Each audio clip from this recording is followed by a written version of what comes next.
Panorama group, जो सोचता है वो करता है। नमस्कार, भारत लाइव पे आप सभी का बहुत बहुत स्वागत है। चिराग पासवान के चाचा पशुपति पारस को एनडीए गठबंधन के तरफ से एक बड़ा इनाम मिल गया है। जी हाँ, चिराग को मोदी के खिलाफ बोलना बड़ा महंगा पड़ गया है। इस खबर की जानकारी हम आपको लगातार दे रहे हैं कि चिराग और मोदी के संबंध अब धीरे धीरे बिगड़ रहे हैं। पारस से नज़दीकियां नरेंद्र मोदी की पशुपति पारस की बढ़ने लगी हैं। चिराग के सांसदों में जो टूट की सूचनाएं थी वो कहीं ना कहीं सच्चाई की तरफ इशारा कर रही हैं। पशुपति पारस को जबरदस्त इनाम मिला है और ये इनाम मुंह मांगा इनाम है। पिछले कई दिनों से चिराग लगातार मोदी के लेटरल एंट्री के बारे में खिलाफत में बोलते आ रहे थे, या वक्फ बोर्ड कानून पर जो उनके एक नेता के द्वारा जबरदस्त तरीके से मोदी पर हमला किया गया, तो नरेंद्र मोदी ने भी चिराग को उनकी हैसियत बता दी है, उनकी औकात दिखा दी है। दरअसल पशुपति पारस को नरेंद्र मोदी और अमित शाह ने एक ऐसा तोहफा दिया है जिस तोहफे की जानकारी हम आपको इस बड़ी खबर में बताएंगे। आप सबको पता है कि पशुपति पारस और चिराग के बीच की तल्खियां क्या है। पार्टी तोड़वाने में पशुपति पारस का हाथ है, ऐसा आरोप चिराग पासवान लगातार लगाते हैं।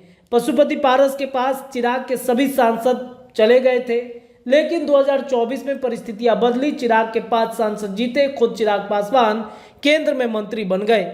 लेकिन अब जब स्थितियां बदली हैं, चिराग पासवान के हाथों में पूरा पावर है, तो उनके सांसदों को तोड़ने की तैयारी भारतीय जनता पार्टी ने कर रखी थी। लेकिन वक्त रहते चिराग पासवान ने जो एक एक सगुफा छोड़ा, एक एक बयान दिए, इस बयान से बीजेपी डरी। लेकिन बीजेपी के पास एक बड़ा हथियार पशुपति पारस का था और उस हथियार का इस्तेमाल बीजेपी ने बखूबी किया है। इस बात की जानकारी हम आपको दे रहे हैं कि कुछ ही दिन क्या, कल की ही मुलाकात है पशुपति पारस और अमित शाह की। लेकिन उससे पहले दिलीप जायसवाल से मुलाकात कर पशुपति पारस ने अपनी संभावनाओं को फिर जागृत कर दिया है, अपनी पार्टी को फिर से बचा लिया है। और एक डिमांड जो पशुपति पारस ने नरेंद्र मोदी अमित शाह के बीच रखी थी, उस डिमांड को अब पूरा भारतीय जनता पार्टी करने जा रही है। दरअसल पशुपति पारस को भारतीय जनता पार्टी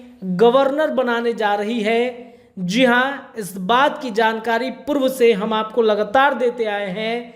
हमारे संपादक हों या फिर बाबा लगातार इस बात की चर्चा करते हैं कि पशुपति पारस को हो ना हो, देर सवेरे भारतीय जनता पार्टी इस्तेमाल करेगी।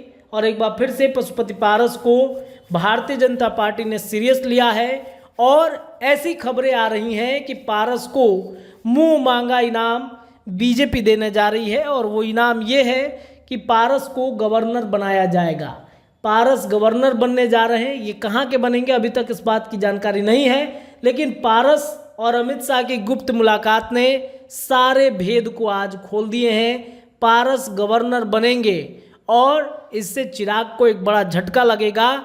चिराग ने कहा था कि पारस एनडीए का हिस्सा नहीं है, लेकिन पशुपति पारस एनडीए के हिस्से में हैं, एनडीए के हिस्सेदार हैं। इस बात की पुख्ता जानकारी अब हो गई है कि पारस को गवर्नर बनाया जा रहा है। कौन से राज्य के गवर्नर बनेंगे, हालांकि अभी तक इसकी जानकारी नहीं मिली है, लेकिन जैसे ही जानकारी मिलेगी सबसे पहले भारत लाइव के माध्यम से हम आप सभी दर्शकों के बीच पहुंचाएंगे कि पारस को मुंह मांगा इनाम मिल गया है। पनोरमा ग्रुप, जो सोचता है वो करता है। अगर ये वीडियो पसंद आई और वह बिहार के राजनीति और बिहारियत से सरोकार रखेनी तो सब्सक्राइब बटन दबा के चैनल के सब्सक्राइब कर ली। ओजे एगो घंटी बा, ओकरा बटन दबा देला से कुल सटीक और मारक खबर रुआ मुफ्त में मिल जाई।